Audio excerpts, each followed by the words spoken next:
Welcome to DTC Coffee Shop, episode 7.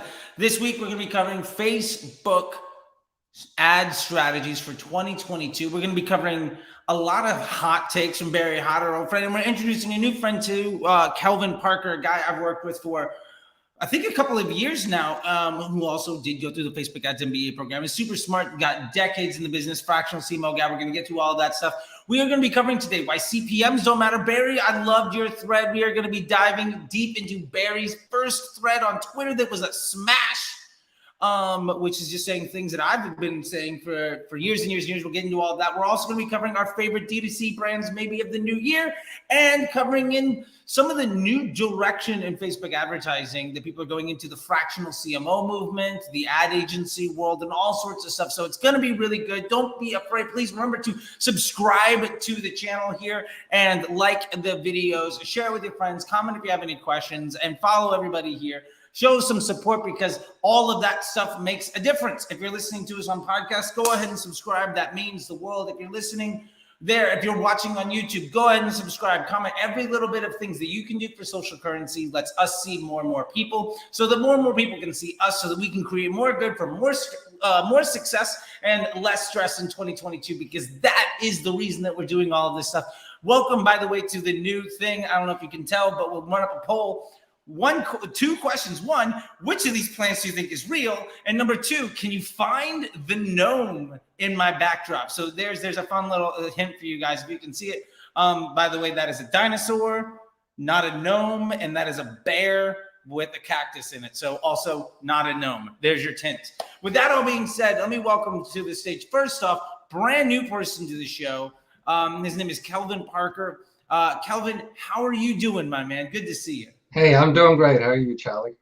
I'm good. We had a little bit of technical difficulty because I'm an idiot a little bit beforehand. So I'm glad you were able to stick around here. That was fun. We had an 8-second broadcast. Shortest show we've ever been on. Yeah, shortest show ever. You know, I can talk like that's shorter than any sentence I think I've ever delivered. So I would love for people to get to know you a little bit about. Can you introduce yourself maybe to the folks here? What have you been doing and what are you doing now? Well, these days I call myself a fractional CMO, Chief Marketing Officer, and I focus on managing for target KPIs, scale and efficiency. But historically, I've been in the business over 30 years as variously as a Chief Marketing Officer, as a copywriter, as a business builder that used to open up new markets all over the world for clients that had a hell of a lot more money than I did. So yeah, decades writing copy for people like Jay Abraham and Ted Nicholas and various Agora companies, and deal making, media buying. You know, if it's direct response, I've probably done it. I love it. I love it. Yeah, you've got a lot of experience, which I love because you might be one of the few people in the business that I think might have more experience than myself and Barry, who's coming on here in a bit. So I love it. I think you've also had a big transition in the last year, and we'll get to that in a little bit later. But I think the fractional CMO conversation is super exciting. So, Kelvin, I really appreciate you being on here. And let's introduce the other member of today's panel, Mr. Barry Hott, with his hot takes. Hot takes, indeed. I feel like you always want hotter takes from me than I'm ready to give you. But I'll need to like build a queue for you, just for you. Well, here's the thing, Barry. Your hot takes are basically just things that got me banned from Facebook groups 40 years ago. So like we agree. That's the problem. Yeah. I think I say it more delicately, perhaps. You do. You have not burned as many bridges as I have. And you are potentially more respected in some fashions because you're nicer. And well, Charlie's the ultimate diplomat, correct? Winston Churchill and I are like, I'm pretty terrible at it. There's a lot of money to be made in just taking, Charlie, what you say and repackaging it in a less insulting fashion. There's a whole niche industry right there. Yeah. I wouldn't even say it's a niche industry. We just call that the advertising world post 2021. If you want to be wickedly successful, just do that, and You're going to make a 6-figure income. Not a problem. There's enough people in the world, which I do love. I think that I don't know if you saw the last one that we did with Jory, Lord of Ads, and Dylan. I said something and Dylan was like, I don't think so, blah, blah, blah. And then Jory was like, well, I think this is actually, and he said it this wonderfully eloquent way that like was super nice. And Dylan was like, oh yeah, no, totally. We're on the same page. That's what the future looks like. So yeah, I need to get better in my communication skills. I feel like there's a certain audience where the way I talk does really well. Yeah. And then there's other folks where it doesn't, which is one reason I started this show. Is not only to introduce everybody to great minds that I know, but also to have conversations, be helpful to individuals, and have, that point and counterpoint, and get some other bits of advice. And sometimes when people agree with me, but they say it in much nicer ways, the message gets across. And that's honestly what I think is my biggest goal, is that people see more success and less stress in their advertising. I think that's, the biggest thing that we'd all like to see is more and more people be more and more successful. Yeah. In our Happy New Year. Oh, look at this. In our Happy New Year. And Hemant, thank you. I see you, by the way. Hemant is every time I post an Instagram reel, within like 2 minutes, I get a like from Hemant. So wanted to say, I'm probably butchering that name, but I really, really appreciate all of this stuff. It does mean a lot to me, and I do see it. And I am the one that personally manages all of that stuff. So thank you so much for that. One of the things I wanted to dive off in real quick today was, first off, congratulations, Barry, for entering the world of Twitter threads. Hey, thanks. And so for those that aren't hip to a Twitter thread, it's basically like microblogging. It's basically writing articles. For what it's worth, it's a great growth tool. I learned it from Chris Tweeten.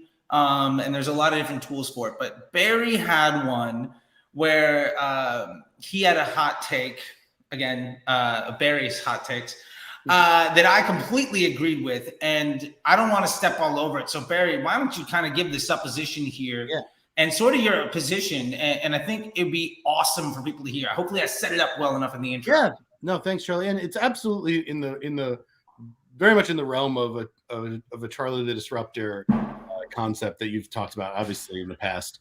And it's something I hold dearly, which is I get frustrated every time someone messages me like, oh, what are your CPMs like? I'm like, yeah, I can tell you my CPMs increased or decreased this month, last month, whatever. But like, I'm changing stuff all the time. My CPMs are changing all the time because of, external forces, sure, but a lot of internal forces as well. Every time I launch new ad concepts, they're going to be placed on different placements.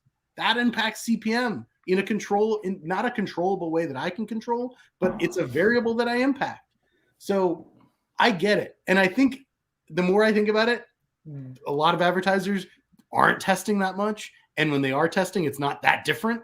So CPM to them is pretty flat, is pretty constant, is kind of a norm, but it really shouldn't be. So I wrote this whole long thread about kind of the inner workings of Facebook's algorithm, how Facebook, we're not just using one impression type on Facebook, we're using many. So the types of impressions that you're getting from different users on different placements, the types of clicks you're getting, they don't necessarily relate exactly to the conversions that you're getting from those. So there's not a simple formula of A from an impression to B click to C conversion. There isn't just a simple formula of that. People use formulas to expect a certain click-through rate and a certain conversion rate, but it doesn't really scale or make sense across all those placements.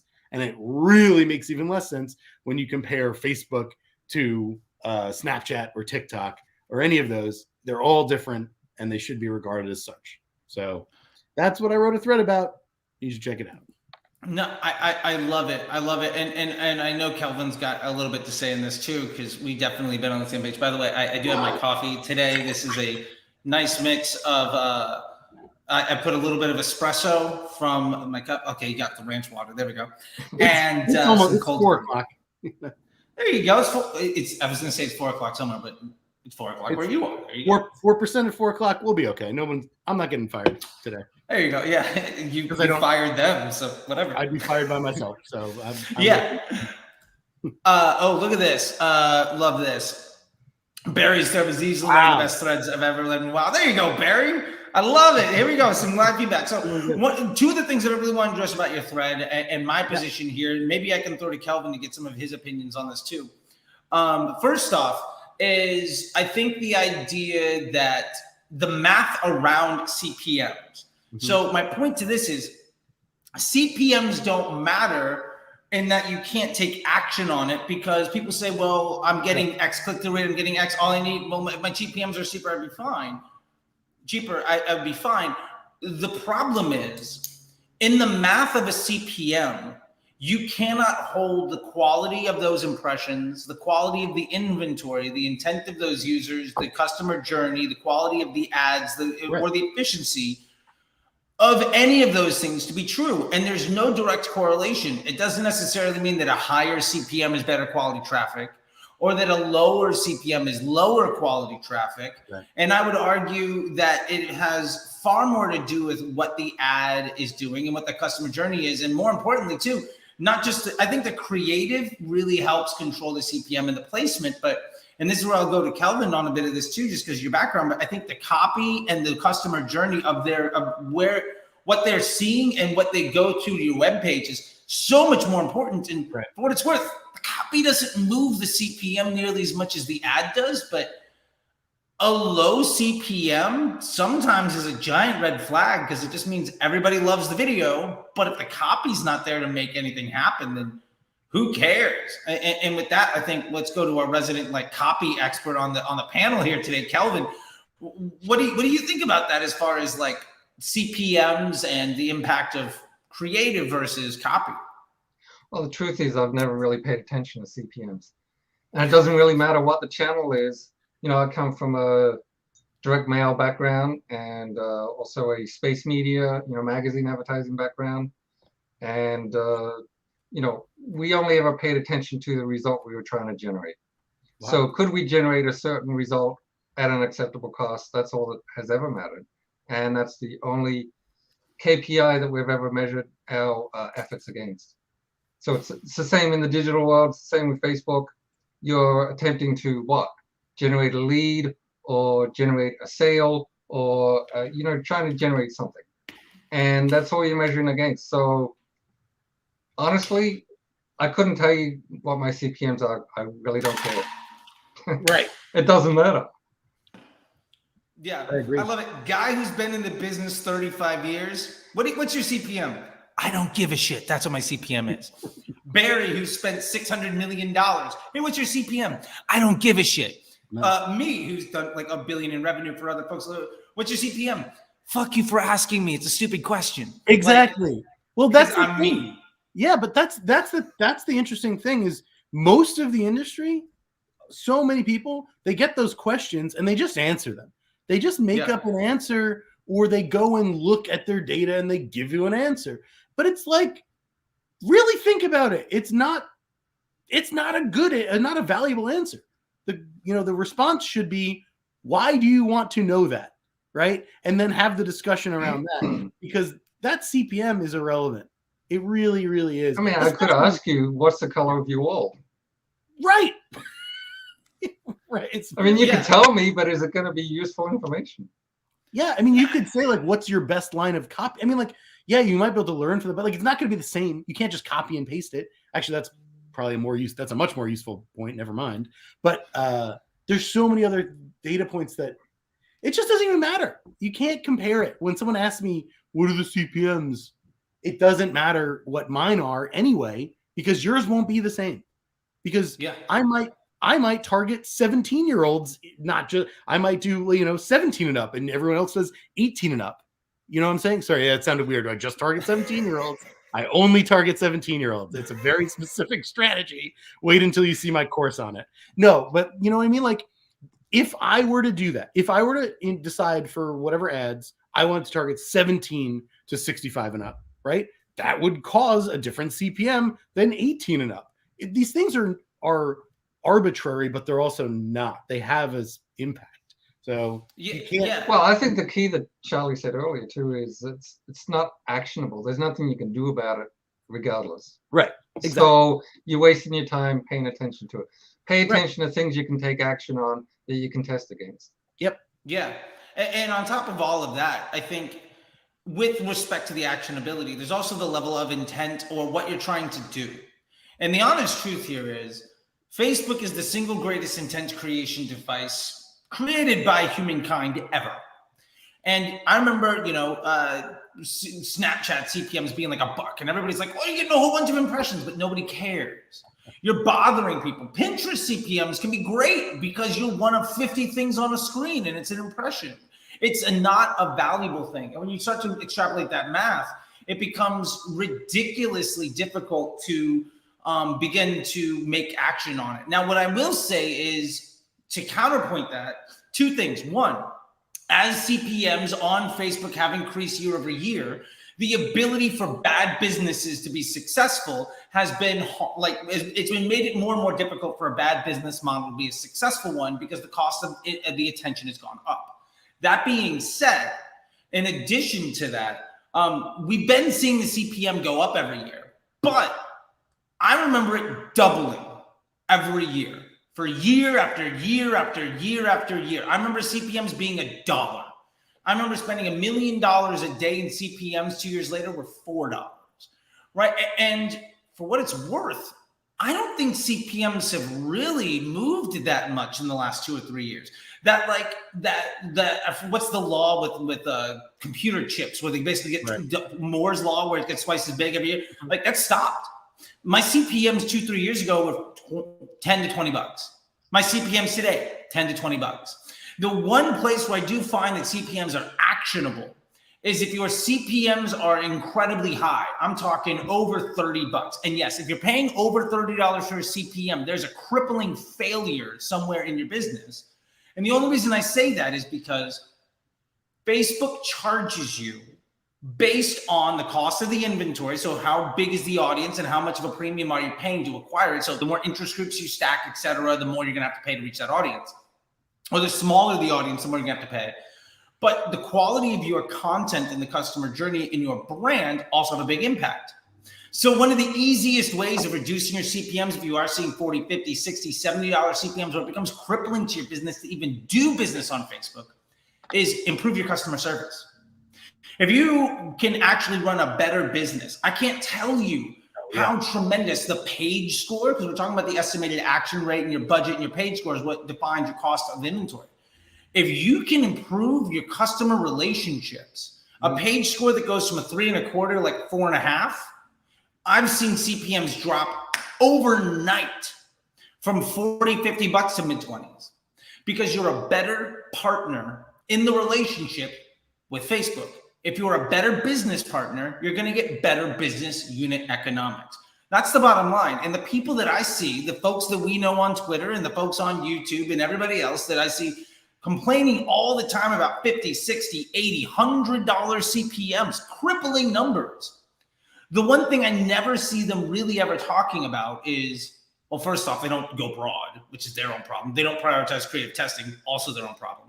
But the more important thing is they never talk about the solution to the issue with Facebook being, how do I treat my customer better and create a better customer journey? How do I make the copy of my ad better match the content of the landing page? How do I make my offer better fit the marketplace? How do I stop trying to abuse my customers and more try to make positive relationships? Those are the types of things I don't see. And to be honest, I feel like it's super meta almost to kind of getting into that stuff. And I'm not trying to say meta as like some Facebook joke that's kind of gone. But the point here is the number one most important thing in a relationship is to respect your partner. And if your CPMs are over $30, $40, $50, what that tells me more than anything is that you're not doing a good job being a partner in that relationship. It's like your wife telling you, hey, I need X, Y, and Z from you. And your response is, go fuck yourself.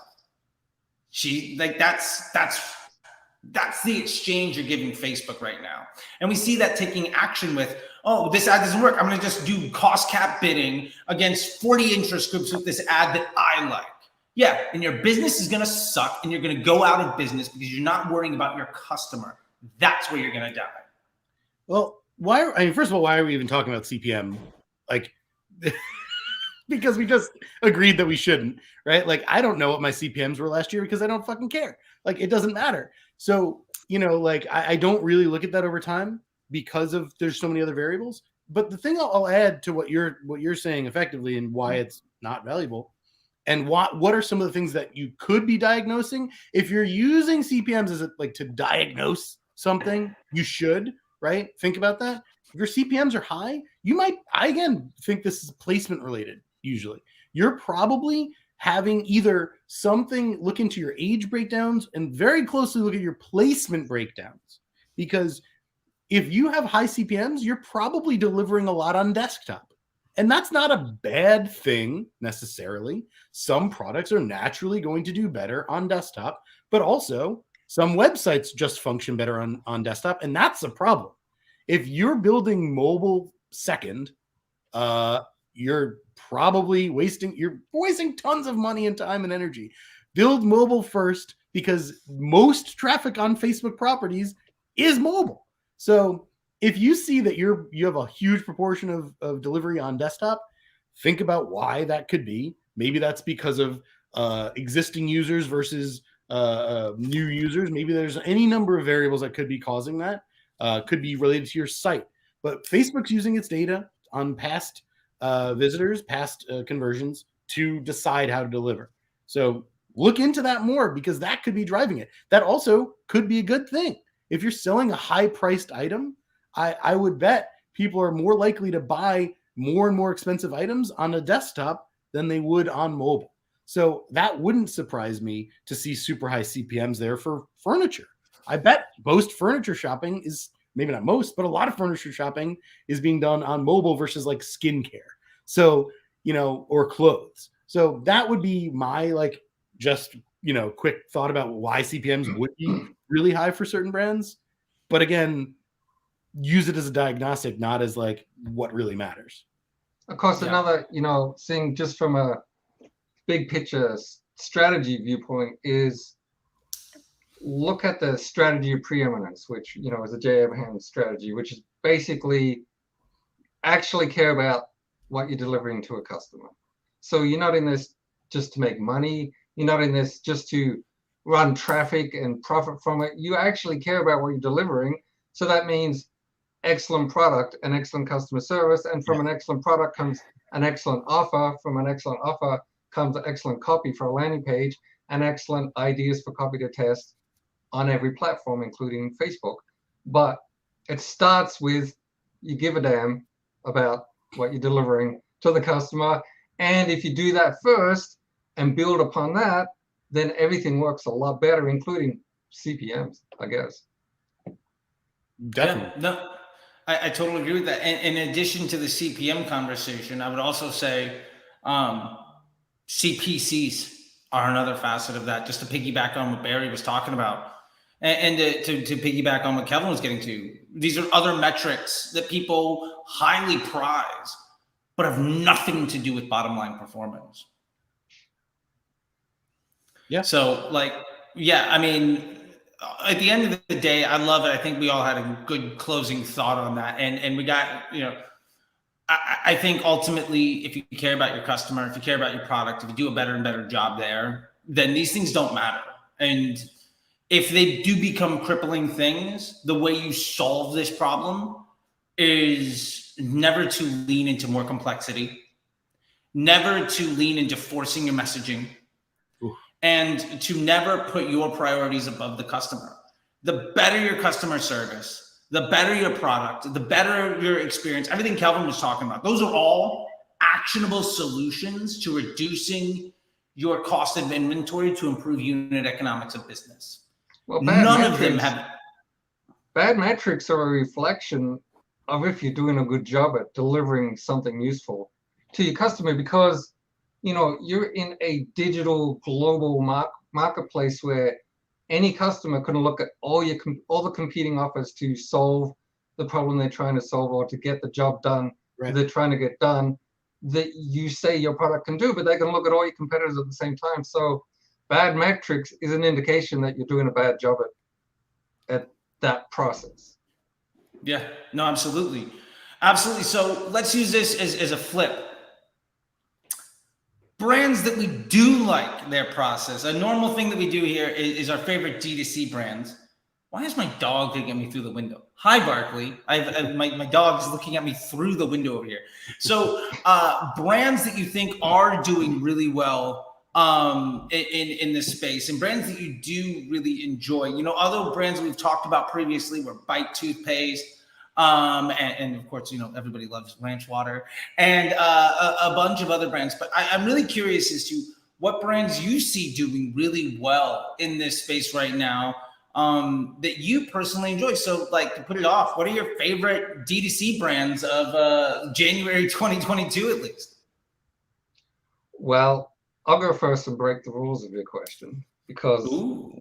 my favorite brand coming up January moving forward 2022 is a brand that you cannot access today, but you will very shortly. And it is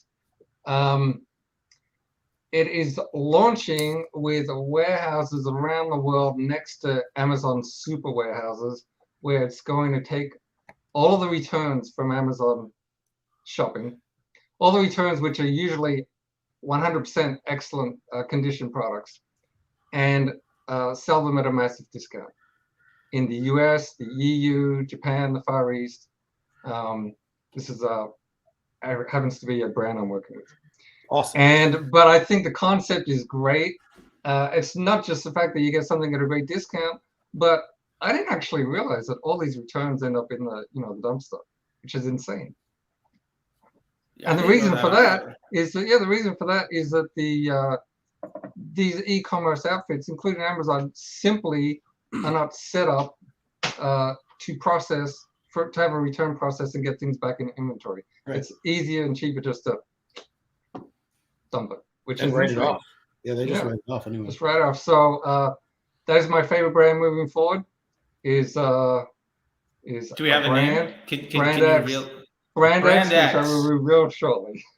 Okay, it's a teaser. I'm not allowed to reveal it, but I will shortly. I like it. How about you, Barry? This has nothing to do with ads, just to be clear. Sure. I've just been shopping for some stuff for myself. First, I will shout. You got me onto Dandy Del Mar. I'm going away this weekend for a week. I'm going to Turks and Caicos. A little baby moon. Dandy Del Mar is perfect for Turks and Caicos. I got a nice little matching shortened shirt. I'll have to send you a picture of that. Nice. Please send me the picture. I will. But otherwise, I've been really digging Huckberry, which is men's clothing and things. I'm buying very few clothing items, even though I just mentioned 2 clothing brands. I'm buying very few things these days, and instead of buying lots of cheap stuff like I kind of used to, I'm buying more, like, fewer quality things to wear, even though I'm doing less. I'm not going to an office anymore, so I don't need these things. But, to have a nice fitting and feeling thing, I've gotten some really great stuff from Huckberry, so they've done a good job of. And business-wise, very interesting, because they have their own brands, but they also sell other brands. It's a really interesting model that I really, really enjoy seeing that. Because like they own like Flint and Tinder and some of these other brands, but then they also sell stuff from like Lululemon. It's a really interesting model. Yeah, no, I love it. I've been on their email list for a long time. They've almost gotten me a few times. I almost got one of these from them, but then I saw something from Anthropology.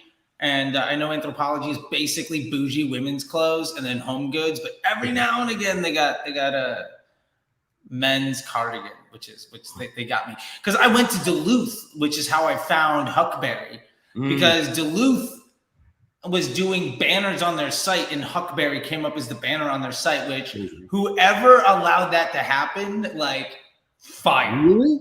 Fired. Yeah, you cannot. allow your competitors to buy inventory on your site. Maybe they're the same brands. I don't know. Yeah, But it was good. And I got something from Duluth and it was all wool and it was just too scratchy. So I decided against it. But no, I love that. I think Huckberry is really good. I think there's a big movement in this like men's piece. And for what it's worth, like I feel like we are getting more and more of a transition away from traditional retail.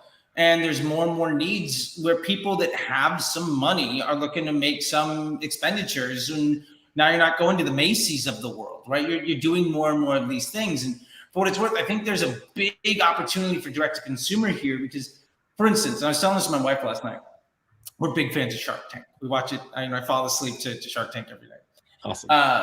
I watch a couple episodes and then put on like Forensic Files because what's better to go to sleep to than murder. My point with that is there's so many good businesses that cannot exist as retail options, right? Because the unit economics don't work. But that's one of the most exciting things about direct to consumer is good products can find good people. Yeah. And those price points ultimately don't matter because if you can find the right fit of price point to consumer, things work, and I found a couple brands that are just phenomenal at that. And they know their marketing and I know the upsell on them. It's gotta be massive. Like one of them that you hate or no, that CJ, and I think you hate also is Last Crumb. Just the idea that they're $150 cookies. But I do love those guys. $150 cookies? Was that a weight loss strategy? No, those guys are their experience is phenomenal. And they're selling to a specific market, right? I mean, they're doing ghost kitchen, batching, cooking like twice a month, doing it all on a drop. Like they're basically Supreme, like drop model for cookies. And I guarantee you they're doing extraordinarily well. If they're not an 8-figure business, I'm gonna have to have a conversation with them. They have mastered hype. They have a hype specialist, right? There's a whole other industry, like just as much as we're doing this, talking about like a lot of ads and social stuff. We gotta hook up with those hype people to like generate like basically all they talk about probably is like how do we restrict supply so we can increase demand, and that's it. Like how do we get someone famous to talk about it? That's all they're doing. Yeah. How do we make it harder and harder for people to buy? Yes. Just ask a recovering copywriter for the financial info product industry. Yeah, I'll tell you all about it. So getting to two brands that I really love. One of the biggest success stories of the last year and a half, and I saw him drop them as well, and I'm going to piggyback on this, is CrossNet. I think these guys are so awesome. And if you're in Twitter, the guy that runs CrossNet is a big Twitter guy. He's there very public about what he's doing. And basically, this guy invented a sport and got it on ESPN. And there was an interview with him and Rabah where like I think got a delivery from China. And the entire container was sold to one person while it was still offshore. Like he sold the entire container to basically somebody else, took it at the dock. Like that is crazy how good it is. And for those that don't know, CrossNet is basically somewhere between Foursquare and volleyball. And he's expanding the stuff. And it's just an amazing example of somebody finding something and making it work and branding it really well, running their business in a very good bit of self-control. I think, that is phenomenal. And since then, what he's been able to do PR-wise, like I said, he got his tournaments on ESPN. He's been on Ellen. I'm pretty sure he's going to be on Oprah's greatest things list. Like the guy is doing phenomenal business. And one of the signs of success is you can see that the Target house brand, where they basically do in-house drop shipping to rip people off, has a knockoff of CrossNet that I saw, which I think is like once Target's house drop shipping knockoff brand is aiming for you, you've made it. So good success to them. And another business, which I think we've highlighted maybe once before, but I definitely wanted to get back to as far as DTC brands go, is another one of our friends that has been in the chat, but acq'd. I think they're doing extraordinarily well. Our man Ash is CMO over there. He'll be on the show hopefully soon. But what I love about them, and they're collagen, it is some supplement business. But the way that he's branded it, that hype, that vibe, that feel, and the fact that they're embracing other platforms and other modes, like adding apps and all sorts of other stuff, is just so incredible. Like, I mean, I'm not a customer, but I'm a fan just of how they're conducting business. And I think there's so much to learn about that stuff. As somebody that has done 8 figures in revenue in the supplement space, 8 or 9 figures, like seeing somebody come in 4 years after I left and do all of the things that I wish I could have done, that just the infrastructure wasn't there to make it happen. Like, I failed at running the app. I failed. Half the things he's doing are things that I failed at doing, but like the world is there now. And it's just so exciting. So myobv.com. Anyway, those guys, super great. And just to blow up some smoke for one quick second, the collagen world was really brought to market on the back of a brand called Sugar Bear Hair. Now, Sugar Bear Hair, to get you guys a little behind the curtain, was a little bear with powder like sprayed on it, right? And it was like a collagen supplement brought to you by the Kardashians. Right. Now, here's the fun thing with Sugar Bear Hair. It was a whitelisted dropship product brand. It was literally a brand that they were getting the bags for 30 cents. They put them in a tin and charged $30. And one bag could fill like 10 boxes. And they went 8 figures basically in 12 months. Like, it was insane. And I may or may not have been a part of a couple of these things, but really shows you all it takes is this hype, is it takes the positioning, it takes the business model. And what I really wanted to end in with that, and yeah, somebody mentioned a Cometer coffee. I think we're going to have to get those people on here too. Maybe because, like, by the way, if you're a coffee brand, this is a DTC coffee shop show. I could use a sponsor. Why not? But the business model, customer service, and positioning is so much more important than audience, bid type, creative type. Some people worry so much about moving little pieces that they never get to move the mountain. And I think that was one of the biggest lessons I ever saw, because they were one of the first brands that basically just did influencer marketing, broad, and retargeting. And that was it. And because they were on the back of Kardashians doing whitelisting influencer stuff 5 years before Savannah Sanchez made it popular at the last week of the 2021.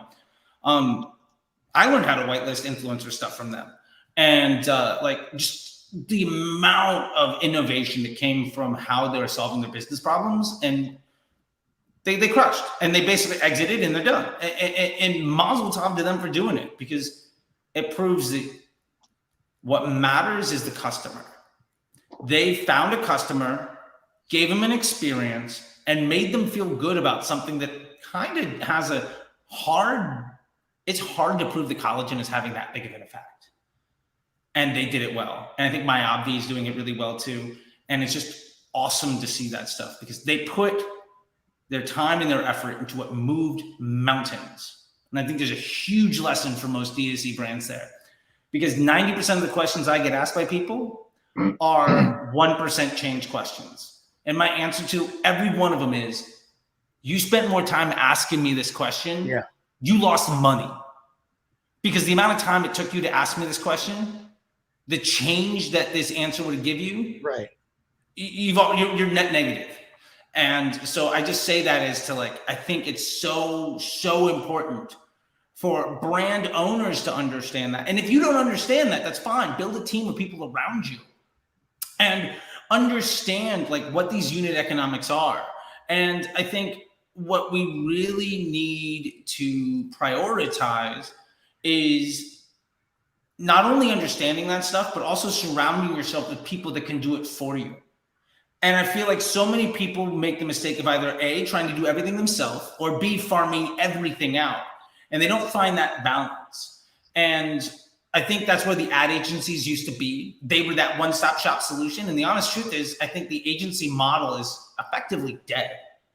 And I want to say all of that stuff because what I do see working really well is this fractional CMO thing. And one of the people that I know that has been most successful that happens to be on the stage here is Kelvin with fractional CMO and what you can do with it. So Kelvin, I would love for you to explain just sort of the fractional CMO business, how you're using it and what kind of stuff you've seen in the last 3 months, 6 months, a year, whatever, since you and I really started talking, and what that's been able to do for you and what problems you're solving for folks and what that really looks like. Because I think there's so many people that are senior media buyers working 15 hours a day, 6 days a week, that this is actually the path for them to be way happier and way more successful. And businesses should hire them instead of an agency. Well, ultimately a fractional CMO is comes to a company that isn't getting the results they need and zeroes in on what KPIs would be, you said something earlier, just to backtrack a little bit. You said something about, people should focus on the business model. The truth is the business model is everything. And, your business model includes, what's your product, but your product is solving what problem and solving what problem for what customer segment and solving it for them. How's it going to differentiate against other people, and what channels is it going to use? That's the traffic, but that's a small portion of it. And what's the cost structure to deliver this item, and what revenue streams can be delivered, and what are the existing alternatives that people can use to get this job to be done or solve this problem. But all of those items is like a dozen items. That's the business model, and all those things have to hold together for the business to work. And so traffic is like one little problem out of like a dozen. And a fractional CMO, will understand all of that, and so can come in and look at it holistically and say, okay, well, you think this is your problem, but let me look at all these areas, and maybe there's a gap here or a gap there. I mean, the best way to look at this is every item, like a dozen items, every one of them is a risk factor. So you have an assumption that I'm going to be able to sell X product for X price using X channel, and they're all assumptions. So which is the riskiest assumption? And then a CMO or a CEO will say, well, we got to solve the riskiest assumption first, and then move on to the next riskiest assumption, and so forth. So then usually with either starting businesses or existing businesses, but with a new product line, the riskiest assumption is, can I acquire a customer at a certain price, which will be lower than what it will cost me to acquire and fulfill that item? So the riskiest assumption initially is usually, can I acquire a customer at an acceptable KPI?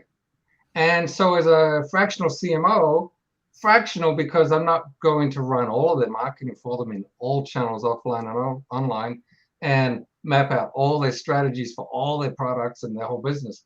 Fractional means, I'll look at a slice of it, the slice that they want me to look at initially, and then do that kind of lean canvas overview of things, at least for myself, and then see what the problem is. And, I might ask them, what are your existing KPIs? So they'll tell me. And I'll say, what are the problems you're having? And I already know the answer. The answer is usually they cannot acquire a customer at an acceptable price, and they cannot do that consistently and predictably. And then, I'll ask them, what's your process? It's usually non-existent or disjointed, or it's a process that doesn't really make sense for the channels that they're using. For example, Facebook today is heavily driven by a machine learning algorithm. And 5 years ago, maybe not so much. So if they're using what worked 5 years ago, then they're using something that doesn't work. So what process they're using is very important. And then I generally just, after I get answers to, what KPIs do you need? What do you actually have? What's your process? Then I show them that I have a process. And, as far as being in the fractional CMO business, it's all you need to do, because as I mentioned to you the other day, I have struggled to get anyone to say no to hire me. I mean, I literally cannot get anyone to say no. I figured maybe asking for more would solve that problem, but so far it hasn't. But so what does a fractional CMO do? Thank you to you. I have something called a process roadmap. It is, 90% what I learned in the MBA program, but also, there's additional stuff. I mean, I've been in the business a long time. I've been a copywriter. I've managed copywriters, managed creative people. I've also worked on this whole, validate your business model and figure out your traction roadmap and your customer factory blueprint. What numbers do you need to achieve at what stage of the business? When you understand all of that, you understand where you're going, then as a fractional CMO, you can manage. You don't just come in and say, I'm going to deliver X. You manage to get to the acceptable numbers. And so it's a process. And as you see how big is the gap and what are the riskiest assumptions, and of course the goal of any business or project or division within a business or project within a division is to achieve acceptable KPIs before they run out of resources, which is money, or before the management says you're done. So the process is to figure out what the gaps are. And of course, there has to be some insight, some intuition, into marketing. What are we going to test in what order? For example, a couple of the new clients that I've been working with were done with Facebook. They said, we cannot achieve, we needed a lead at $25. We cannot achieve it. We've tested hundreds and hundreds and hundreds of, I think it was 800 and something different ads. They could not achieve it. And my first action item was, I didn't write one new word of copy, not one new creative, just what they already had. Did an inventory, retested using, Golden Bear, retested all the elements, ran it through Facebook's dynamic creative test, and voila, couldn't get to 25, is now 14. I love it. That's before I've introduced any new creative concepts to test. And with another client, they had an agency with the most sophisticated, mind-blowingly sophisticated system and indecipherable naming convention. So I had no idea, no idea what they had actually done. But I started with the same strategy, and then worked with the client to test a number of concepts. And the one that, just from my intuition, and I know that we're all data driven, but from my intuition as a copywriter, the one that should have worked didn't work. So an old copywriter's trick, I went back to the, with Facebook, you have the primary text. And in this case, the primary text was a lot of copy. So I went back to the client and I said, let's cut off the first third of the copy in all these primary texts. And the headline that won for this concept, rewrite, I think it was like 4 or 5 versions, rewrite the primary text, just the intro to the primary text, with something that centers on what the winning headline was. And voila, now it's working. Now we're generating a result which is 60% better than the other agency did in over a year. I love it. I love it. And what I'm hearing more than anything here is, first off, thank you for the shout outs with the MBA program and the Golden Bear testing model and all of this stuff. But And that's what we teach in that is the system and the process. But what I love is you're taking these people that have basically given up, that have gone to a million different solution providers, and you're just installing a very systematic scientific method approach with some intuition based off of your experience, because nobody can afford to scientifically test everything. And you're basically specifically attacking the solutions or the problems that are going to create the highest confidence of change. And the net impact is, look, they couldn't get 25, now you're at 14. You made a 60% improvement on somebody else by literally just systematically working your way through all of it with system and process. And I think that is something that so many people lack. You know, like, I can't tell you how many great media buyers I know and ask them, hey, like, what's your system and process for doing something? Like, well, I try things out and see what works. It's like, okay, great. So you're not good at this job. Like, you can execute, but you can't plan. And I feel like what you're saying more than anything, and I'd be interested, maybe I stepped over Barry's. I see him frivolously taking notes. Furiously, not frivolously, Man. Sorry. Not frivolously, furious. My apologies. Yeah, they're all stupid notes, Barry. Is that system and process is so vital. And one of the things that I love that you said, Kelvin, was you can't get anybody to say no. And what I'm assuming from that, just because we've known each other, is that interview process of when they're bringing you on board, you're just showing them the system and the process. Be like, this is how I work. I want to install you through this next 3 months, this next 9 weeks, this next 12 weeks. Here's point A, here's point B. This is what we're going to do to get there. And because they've done so poorly, because people have been taking advantage of them, running things poorly until you got there, all you need to do is the bare minimum of executing with self-control, and you're making tremendous change in these businesses. Is that a fair assessment? I mean, it's absolutely a fair assessment. In talking to prospective clients, if you start with where they're at, that's the KPIs, and their process. So how did you end up with those KPIs? And what are your problems, which you already know the answer to? And then show a scientific, disciplined, step-by-step process that you will execute for them. They don't have to do anything.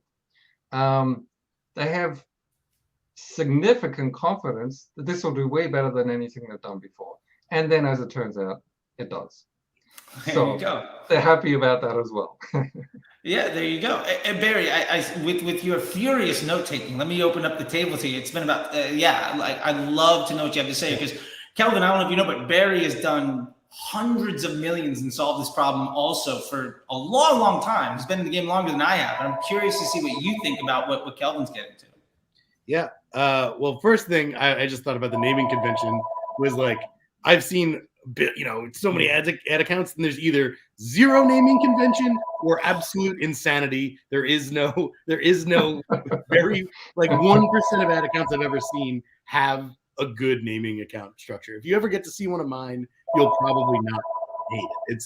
It's intuitive. Anyway. You mean I'll know what it means? Yeah, you would be able to intuit what you're looking at pretty easily. The question I actually had for you, Kelvin, was kind of like dumbed down about copy. Like, as someone who's like focused on copy and really good at that, do you ever like feel that that it's the copy game on Facebook or a lot of ads has been really simplified to like just getting the right first 3 words? Like, it's like, I don't know if you see that or pay attention to that, but to me, it's just decreasing that friction of getting someone to even pay attention to those words. I find does more lift than really writing great copy, sentences of great copy. It's really about getting those first words in a relatable way. So I don't know if we want to like dig into that right now. Well, but, just like any copy, whether it be a Facebook ad or whether it be a 40-page magalog with 15 sidebars that took 3 weeks each to create. Either way, the very first thing is to stop them from doing something else. Right. And in the written copy world, that's a headline. In the Facebook ad world, that's a creative. and it's not really what Facebook call a headline. And you have to stop them, and then the very next thing they see has to want them to know more. And the truth is, good copy is every thing they watch or sentence they read or thing they engage with has to have them want the next one, and then the next one, and then the next one. And then it has to drag them in deeper and deeper. You know, in the old, it hasn't changed since the direct mail days, you know, since Claude Hopkins in the 1920s. It's the same thing, is that you must meet them where they're at. I mean, okay, so they got a problem they're trying to solve, or a job they want to be done, but they don't know what you have, and they don't understand anything about it. So you can't start shouting about your product. You have to start with where they're at, and their problem is, well, where they're at is they got a problem. So you have to meet them at the problem, and then you have to draw them in that you have a solution. And still, you're not important until you can prove you got you understand the problem better than they do. Nothing else is important, and your solution is not important. I mean, look, I agree with everything you just said. I love it. I want to pick your brain more. One of the things that I like play with copy, though, is literally the first word, like the first word to 5 words. The same way I would play with the first second or frame of a video. You know, I play with those words, and I found that by using the word I or you, which you got to be careful with using the word you on Facebook, but there are certain words you can put in there, even using like a weird word as your first word. It, like you said, it's about getting people's attention and keeping it and doing something with it. But I've found that there is value in playing with that very, very beginning. Like I think I once used the word moist, which everyone, a lot of people hate that word, but like I literally put that as the first word in a line of copy because I knew it would be attention grabbing. And it worked weirdly. So like, I don't know if you think about that a lot, but I think about just literally the tip of that, the real tip of the spear, is sometimes creates more value than some of that bigger writing. I don't know if this is a tangent worth it. You know, the truth is every word counts. And the words at the start count more than the words at the end. Way more. In fact, the words at the start count the most. So every word should be tested. And hey, maybe it gets all the attention in the world, but it doesn't get any action. Maybe it gets all the attention, but the attention of the wrong people. Right. That's the worst thing. Yeah. So totally agree. I mean, so I agree with you. Every word makes a difference, and that's why it comes down to testing. And the more you do it, the more you hypothesize. I think this opening, like the example I gave of the client, where we went back and I cut out the first third of the copy and said, let's just rewrite the stars and see what happens. Exactly. But you know, you have to after you hypothesize and test a lot of things, you start to get an intuition as to what will work, and then it differs by the market, it differs by the season, it differs by the product, it differs by everything. So it's a fluid topic. I'll say this just to punch in, and I know Barry got more questions, so I don't want to interrupt. I think if Ogilvy was making Facebook ads, they would crush. Some of these old great ad guys from back in the day, ads would still do great.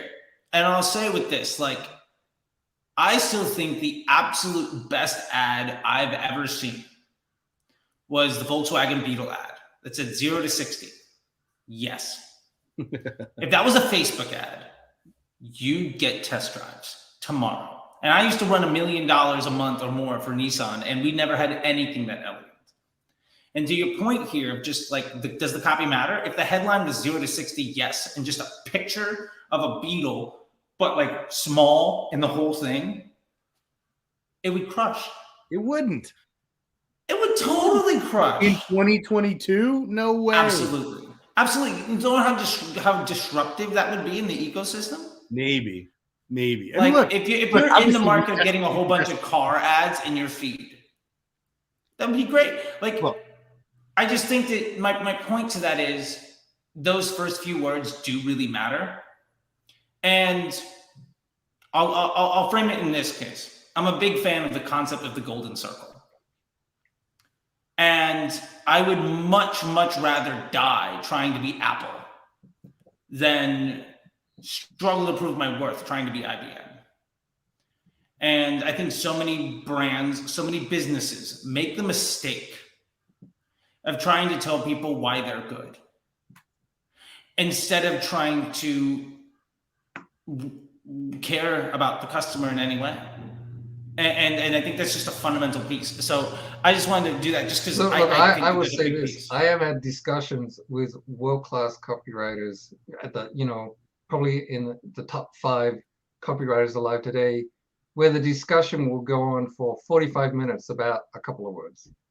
I mean, it matters that much. I love it. Because they know that the right connection with the right person at the right time for the right problem to be solved for the right solution is millions of dollars is on the line. So every word counts. I agree. And the other great thing, though, is, when I was doing a lot in digital channels, say 6 years ago, it was kind of blowing my mind because I'm a copywriter by trade for decades, and I'm like, these ad channels require 106 levers that I have to pull and tweak and get all in the right position, and it's like I need to go back and be an engineer, get an engineering degree. But today, because the algorithms and the machine learning have taken all that over, it's great because it's back to what matters: the message about the solution to the problem for the product. It's all about the copy. In a way, it always has been. We just got distracted with all these other bells and whistles that we have. Yes, but also, I mean, maybe it's just me, but I had no idea how to run things successfully when you had to tweak all those bells and whistles. I mean, I was part of a campaign where we automated thousands of ads, individually targeted content for people that had like interest overlap. So it was like, if you like basketball and jazz, you'll see this ad. And it was like about those things. It was for a major car company. And we got like press and whatever around it. But like, I always was like, this is not useful. Like we could just, there is a best ad out of all of these, regardless of targeting. We made 1,000 or whatever it was ads. One of those ads is objectively the best ad to everyone, regardless of who is relevant or not, because people that like basketball and jazz also like other things, and people that like these things like other things. So I always found that to be like we dove too far into the nicheness that was available, and it was just unnecessary. And it didn't actually add anything, even though we all thought and said it did. The first Facebook agency I worked with, they generated about 1,000 ads for a test. And I'm like, there's no difference between most of them. They're all machine generated. They're not connecting with anybody. It's right. It's just spaghetti on the wall. Yeah. Will anything stick? Yeah. And what kind of budget and timeline do you have to get stat sig on 1,000 ads? Well, if you're just I had a boss once that would literally say, I want $100,000 lesson. And we spent a week making 1,200 ads that we would spend $100 or so against. I mean, if you're going for link clicks only, or CPM, like you're learning anything from that. Yeah, what we did from all of that was giant trend analysis across everything to understand stuff. You know what we learned was that the whitelisting of the influencer, the same picture worked everywhere. The offer worked everywhere. You know what didn't matter? Everything that we tested. It didn't make any difference. Yeah. Because, and I'll say this, like the most important thing in your business, from what I've found after spending millions and millions and millions and millions and millions and millions of dollars over many, many, many years, what is the customer journey from that first offer to the end of their relationship with your business? That is the biggest lever. And maybe you have a $19 offer that results in a $250 lifetime value.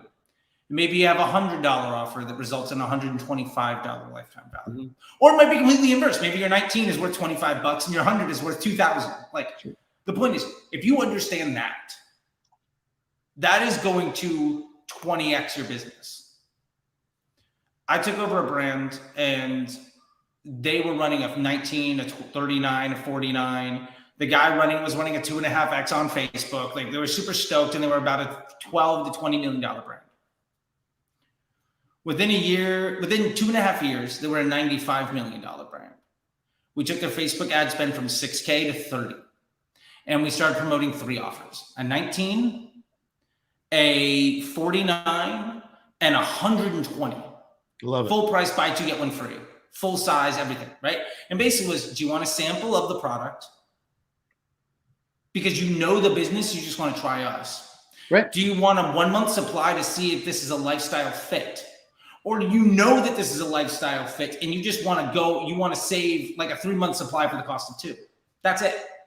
Every one of those customers was worth over $1,000 to us. It was just making sure that we had the right fit for each one. And instead of trying to find the right ad for this and the right marketing for that, we literally would use the same exact picture of some Real Housewife of Atlanta or some star, like the exact same creative. Change the headline. And one headline was buy 2, get 1 free. Yeah. One headline was, it's crazy what you get for $19. Yeah. The other headline was, get started for 70% off. See, I wouldn't even test. I would also want to separately test the offer not being in the ad. Have you ever done that as well? Oh yeah, no, absolutely. And then just have it on the site. Yeah. Yeah. And what we found was it was all price sensitive. Right. And it was basically, if somebody was price sensitive because they wanted to maybe try to get in. Yeah. They were price sensitive because they were like, well, how much is a month cost for me to limp in? Or they were price sensitive because we were getting them to buy 2. And the buy 2, get 1 free never said the price. It was just the offer. In this specific case, that was the headline. I could use the exact same copy, if a creative won, I added that copy, slapped it into every vertical. Custom conversion event for each offer, custom back-end thing, and then the entire business ran around 3 doors to get into the building. Yeah. Each one of those was completely isolated by a different team. Took them from 12 million to 95 in 2.5 years. You also can't control perfectly which offers everyone sees over time. Oh no, you can't control anything. Yeah. I gave up on all of that stuff. Right. And I've been in there as the ABO interest group, like crazy, like I'm by force of will going to make an extra 20 grand today. Yeah. And I left there in the Facebook disruptor group having 5x, 6 or 7x a $12 million brand. And no, that was my postgraduate degree. Basically, that was my doctorate degree in direct to consumer. I tell you what. But yeah, with all that being said, we have just a couple minutes left. We've got about 10 minutes. So what I would like to do here is we've talked about a lot of stuff today. And I would love for if you guys could give a 1 or 2 minutes, if you had somebody was watching all of this and maybe they couldn't get everything. What is the one parting shot you would love to make sure that somebody heard from you today with the interest of this year being their best year yet? Because it's January, whatever the fuck. And I'm fully convinced that Facebook is going to see a 30 to 40% increase in spend over last year. I'm fully convinced the machine learning is going to get phenomenally better. Because now we're in a spot where just the volume of data into this AEM system, it's not a question, it's a mathematical inevitability. I think it'll happen this year instead of next. And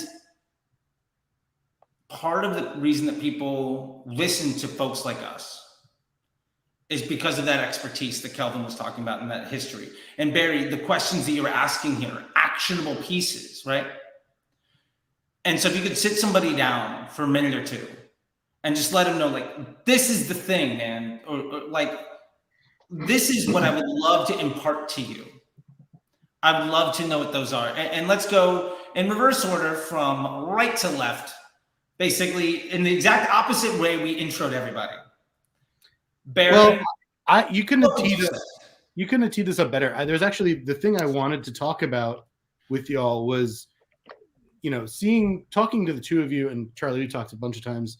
I know you're very intelligent, and Kelvin, you clearly are as well. One of the things I recognize that is something you both have to be good at is pattern recognition. And I don't know if you both think about that frequently, but that's something that I've noticed in my career, and I've both had it pointed out to me and I've noticed it about myself. But that's the thing that makes me decent at what I do. There's a lot of things that I do well, I think, but that's the thing that's kind of at the core of what I do well in ads, is not just picking up small patterns and looking at a lot of these like, oh, is it CBO versus ABO? Because that to me is like the small pattern. It's like, oh, I noticed these CBO campaigns do better than the ABO campaigns, and the ABO campaigns do this. That's small stuff. I look at the bigger pattern of patterns of patterns.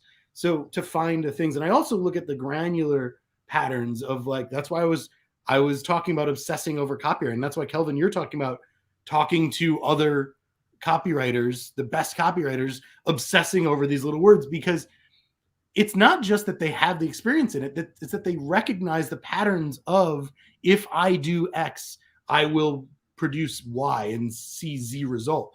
So that to me is the biggest thing. And I don't know if that's something people can improve well, or if that's just a great, how my brain is programmed, or our brains are programmed. But that's something I know that I can at least speak for agencies I've worked with in the past. They hire for that as well, is pattern recognition.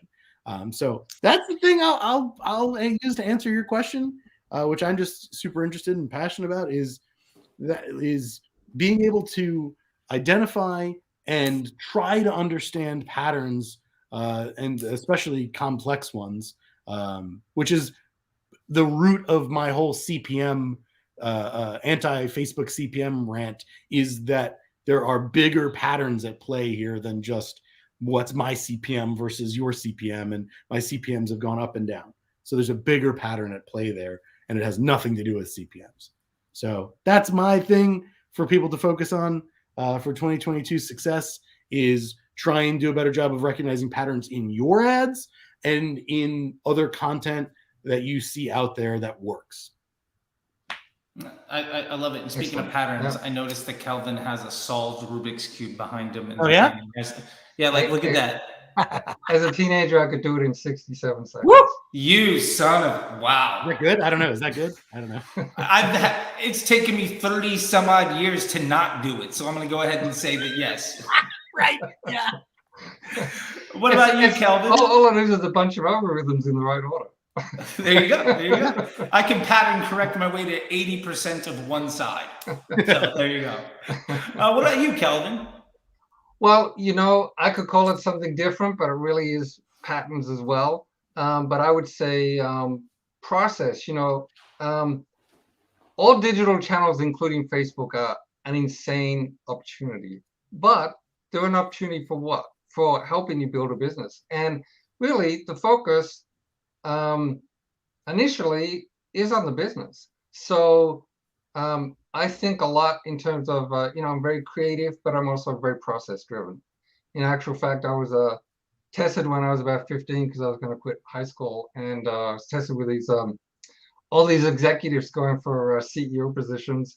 For 4 hours, I went through this testing, and I came out in the top 3% of the adult male population for engineering and creative. So it's kind of a dual thing: process, creative, and understanding a business as a business model. There's something by a guy called Ashmore called the Lean Canvas, and it's amazing because it's a one-page description of what is the business model, and it gets your mind focused. Barry said, well, how can people, maybe they can't figure out how to think like this, but they absolutely can if they do like something like a lean canvas on their business, where they say, well, what's the problem I'm trying to solve, for who, and what other existing alternatives are there, and what customers are actually after, and what channels am I going to use. It forces you to think through the problem and solution. What job am I, the people are trying to get done, what am I helping them achieve? And then you break that down. So next thing you know, you're talking about traffic, for example. And traffic is very much a question of copy, because copy is going to get you the right people at the right cost for the right offer and get you the right margins. So understanding that it's a process to test, that you have to dig in deep into what's driving your potential audience. And again, I'll give another plug to this Ash Maurya because he has something called the Customer Forces Canvas, which shows you every time somebody's disrupted and they need to figure out how to solve, oh my God, I got a new problem, and now their mind's focused on the problem. This Customer Forces Canvas shows you all the things that drive them towards it and pull them back from actually following through on it. And it gives you all the ideas on what to test because, oh my God, what is the inertia that's stopping them? What's pulling them? What's pushing them? What's the friction? What's the anxiety? Yeah. You get all these ideas on what to test. Also, you talk to the right people, and guess what? The absolute best people to talk to are people that have just bought your solution from someone else in the last 30 days because they're still on a high or a low from the buying experience, and you want to know how it affected them because that's how you will figure out what to test for other people. So yeah, process and thinking of it as a system. The numbers have to hold together, the whole business, not just your traffic numbers. And copy, but copy really is good product, good offer, good landing page, good ads that engage and get them to take an action. I love it. Well, I think that's a great place to end it. I give too many suppositions on everything, so I'll just leave it. I love the idea of trend analysis and pattern recognition, system and process. I teach my students all the time and all my clients, we install system and process through everything. 90% of why people fail is they don't have that. And then look, you might just fail because your business sucks. But so many people could be successful, but they're not because they just were never taught those things. And so when I take people through my Facebook Ads MBA program, that's what I teach them. Is a lot of that, plus also the executional pieces. But you got to think bigger. You got to think smarter. It's scale. You got to solve bigger problems. Yeah, you need process to scale because otherwise you solve problems. Plus, if you got the right process, you actually can't fail because a good process is self-correcting. Yes. So if you're way off course, but you are married to following the process, you will self-correct. If you're not married to your solution, but you're married to the process, you will self-correct, and then you'll start to get on track. I love it. Well, guys, with that, I'm going to let you guys go. We've got an hour and 16 on this, so I'm going to call it with that. Thank you guys so much again, Barry and Kelvin. I really, really appreciate it. And everybody else out there, I'll see you later on the internet. Give us a follow, subscribe, comment back, follow us, all the fun things. And best of luck to all of you in 2022. Let's make this your best year ever. That's my motto all year long. Let's make it happen. Cheers. See you guys. Thanks, Charlie. Cheers. See ya.